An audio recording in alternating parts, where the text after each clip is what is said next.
युवकांचे प्रेरणास्थान, तरुणाईचा बुलंद आवाज, तडफदार नेतृत्व, लोकप्रिय व्यक्तिमत्व, किंग मेकर, भाजपा सांगली जिल्हाध्यक्ष, युवा नेते माननीय सम्राट नानासाहेब महाडिक बाबा यांना वाढदिवसाच्या हार्दिक शुभेच्छा. शुभेच्छुक श्री विजय पाटील काका, सदस्य ग्रामपंचायत येलूर, श्री अभिजित जाधव, गव्हर्नमेंट कॉन्ट्रॅक्टर येलूर, तालुका वाळवा, जिल्हा सांगली.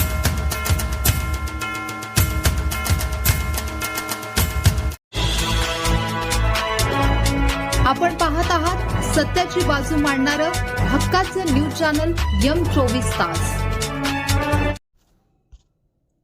ईश्वरपूर बस स्थानकात चाकू हल्ल्यात विद्यार्थी गंभीर जखमी, अल्पवयीनाविरुद्ध ईश्वरपूर पोलीस ठाण्यात गुन्हा दाखल.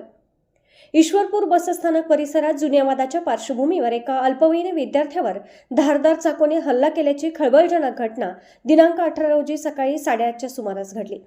या हल्ल्यात विद्यार्थी गंभीर जखमी झाला असून त्याच्यावर ईश्वरपूर येथील खासगी रुग्णालयात उपचार सुरू आहेत. मारेकरी व जखमी अल्पवयीन आहेत. पोलिसांकडून मिळालेल्या माहितीनुसार जखमी विद्यार्थी जुनेखेड येथील रहिवासी असून तो एसटी बसने कॉलेजला येत होता.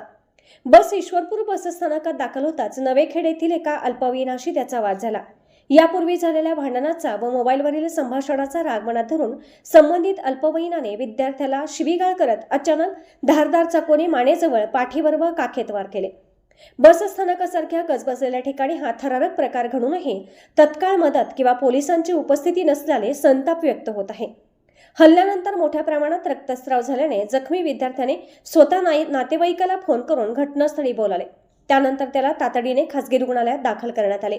या घटनेने ईश्वरपूर बसस्थानकातील सुरक्षेचा फज्जा उडाला असून प्रवाशांची व विशेषतः विद्यार्थ्यांची सुरक्षितता रामभरोसे असल्याचे पुन्हा एकदा अधोरेखित झाले आहे. दररोज शेकडो विद्यार्थी व नागरिकांची वर्दळ असलेल्या बसस्थानकात पोलीस बंदोबस्त नसल्याने अशा घटना घडत आहेत. या प्रकरणी जुनेखेड येथील अल्पवयीनाच्या फिर्यादीवरून नवेखेड येथील अल्पवयीनाविरुद्ध ईश्वरपूर पोलीस ठाण्यात गुन्हा दाखल करण्यात आला आहे.